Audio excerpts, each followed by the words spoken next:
Será que não é perigoso para a liberdade a criação de uma autoridade climática que irá ditar de forma centralizada como devemos agir em relação à preservação ambiental? Este é o Visão Libertária, sua fonte de informações descentralizadas e distribuídas. Esse artigo foi escrito por historiador libertário, revisado e narrado por Coreia com K. O governo Lula está priorizando as políticas climáticas. A ideia é encaminhar um projeto ao Congresso Nacional que visa criar uma autoridade climática em março. O objetivo é que o titular do cargo tenha poder para atuar como um fiscalizador de políticas climáticas, podendo implementar, por exemplo, a regulamentação do mercado de carbono. A ministra do Meio Ambiente, Marina Silva, cogita criar regras para o crédito de carbono. Caso esse projeto de lei passe no Congresso, a autoridade climática terá independência, assim como o presidente do Banco Central possui. Mas é esperado que essa iniciativa sofra uma enorme resistência, tanto dos deputados quanto dos senadores. A bancada ruralista é composta por 251 deputados federais e 39 senadores, e estão entre seus principais opositores. Isso porque os parlamentares ruralistas não veem com bons olhos uma autarquia que possa ditar políticas centralizadas que com certeza irão afetar negativamente o agronegócio brasileiro. Marina Silva explicou que a Autoridade Nacional de Segurança Climática objetivará produzir subsídios para a execução da Política Nacional sobre Mudança Climática. Uma das missões dessa autoridade climática está a criação de estratégias para garantir a transição energética e a articulação com diversos ministérios para cumprir os objetivos do Acordo de Paris. Esse acordo, em resumo, é um tratado internacional assinado em 2015 que visa controlar o aquecimento global. A autarquia da autoridade climática, segundo seus defensores, blindará o órgão de ingerência política na instituição.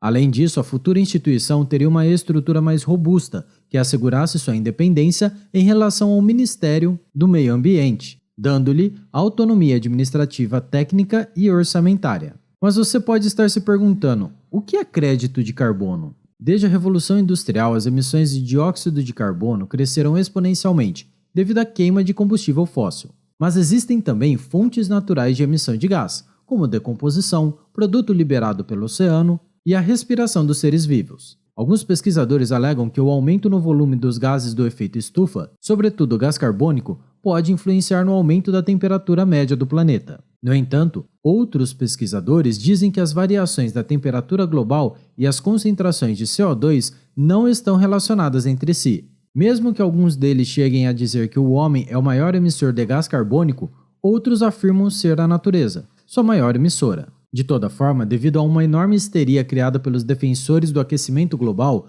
vários governos do mundo se mobilizaram para diminuir a quantidade de gás carbônico na atmosfera.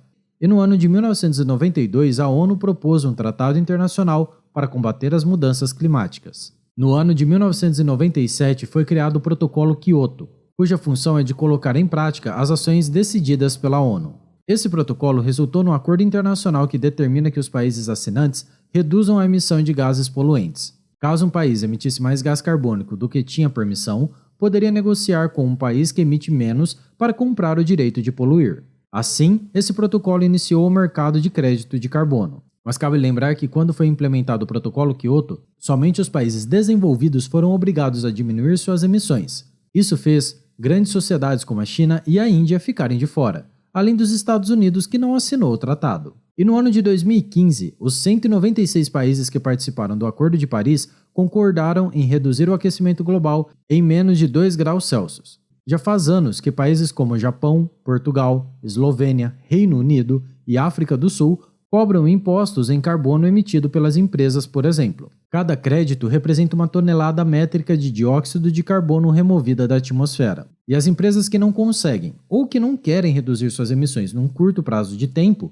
acabam comprando esses créditos como se fossem um ticket de poluição, dando o direito deles poluírem mais. Os governos também incentivam as montadoras de carros a fabricarem automóveis menos poluentes. As montadoras que cumprem com essas políticas ganham créditos. A Tesla do Elon Musk, por exemplo, só trabalha com carros elétricos que são veículos que se enquadram na classificação de emissão zero. E devido a isso, Musk tem ganhado uma enorme vantagem ao poder ter créditos de carbono extras para vender para as empresas que precisam, já que a meta de redução do gás aumenta a cada ano.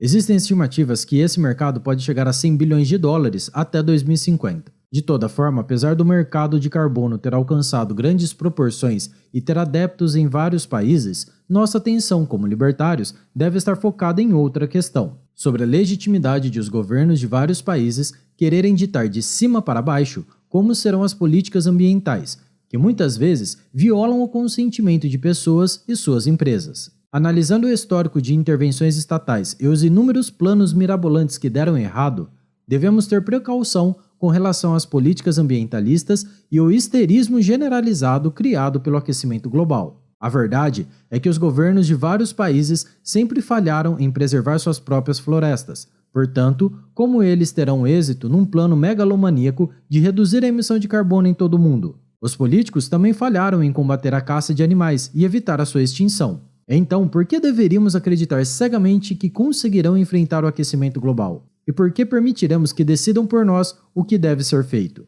Não podemos nos esquecer que a ideia de impostos globais sobre a emissão de carbono, defendido pelos adeptos dessas políticas ambientalistas, aumentarão os preços dos alimentos. Isso só agravará a pobreza de milhões de pessoas e terminará por criar uma catástrofe. Será que a precaução é só com o meio ambiente ou engloba a vida humana? O problema é que essas ideias atraentes sobre preservação ambiental criam o pretexto de que é necessário o governo impor sanções e restrições às empresas.